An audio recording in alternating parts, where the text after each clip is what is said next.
The Economic Affairs Committee met for what could have been a mammoth voting session with almost 1,700 amendments, but agreement among some of the groups saw a speedy process. At stake was a proposal to regulate alternative investment fund managers, things like hedge funds and private equity.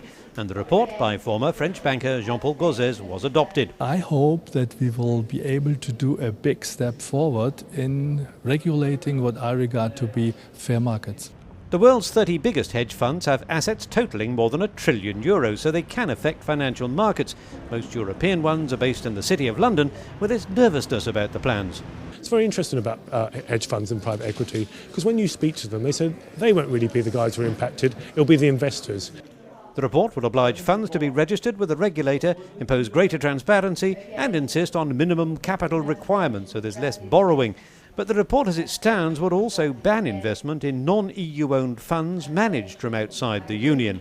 That, it's argued, could restrict access. Whether or not somebody wants to invest in a fund that is being managed according to those new regulatory rules, or whether he is willing to accept the risk and go outside and defend his decision in front of his customers and partners, should be up to him.